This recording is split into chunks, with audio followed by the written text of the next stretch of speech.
And this picture here pretty much sums up today's weather. We did have some sunshine at times, but some sharp showers too and blustery conditions. Join me later on to find out how the rest of the week is shaping up. Nests is key. Chris has developed a technique that's halved that I was calm enough to get a little closer to learn more. Talk me through this method here. Well, this is a method we use to help us sort of work out where the nest is. After, we put a bait station out, get some hornets spun. Hornet goes in there. It greatly reduces the time it takes to find the nests. This year, over 630 nests have been found. That's more than double the numbers last year.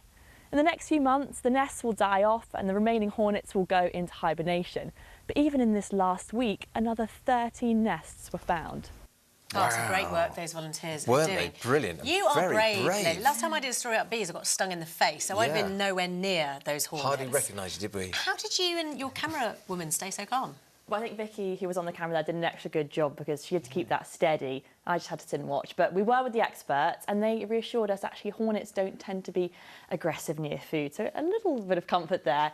But honestly, the team of volunteers, as you say, they were amazing. This is the nest that we captured. They had such a forensic approach, and it's not really a surprise that one of the volunteers is a former detective, because at times I felt more like I was in a police raid with the sophistication in tracking them, God, you wouldn't want to bang the doors down on that, would you? If anyone's seen me buy a picnic with a wasp, I'm all over it. I could not have done that for love nor money. But presumably, good news, that's gone, hopefully, tell me. The nest hasn't been destroyed, but it has been removed. And I've got a little video to show you now in the UK and Ireland. So we really are at the front of things. And it's so important to track these nests, because what the team told me is that every nest that isn't found can actually produce another 5 nests. And some of these can have up to 3,000 hornets in them. So you've really got to tackle them to avoid more next year.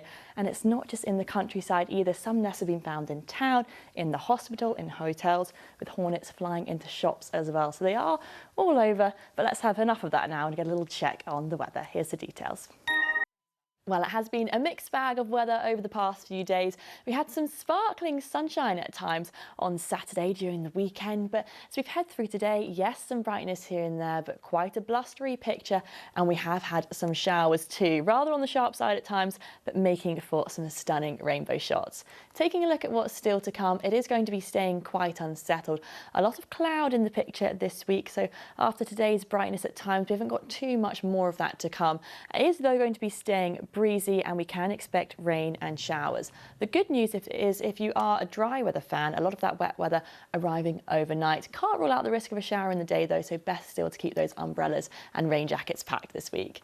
Back to tonight then, we have still got this stream of showers coming through. It's looking like those could die out for a time after midnight. We may get some clearer spells as well before the cloud returns as we head towards dawn, and temperature-wise, minimums there of 12 to 13 degrees.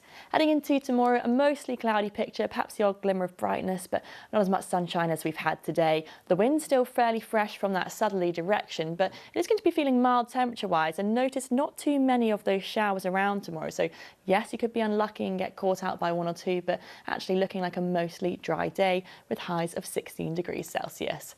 Let's get a quick check on those times of high water now. Between 10 and 11 in the morning, later on roughly at 11 p.m, with the sea temperature now at 14.1 degrees Celsius. So in summary, mostly cloudy conditions to come this week. We have got some wet weather in the picture, fairly breezy at times, but temperatures staying fairly mild too.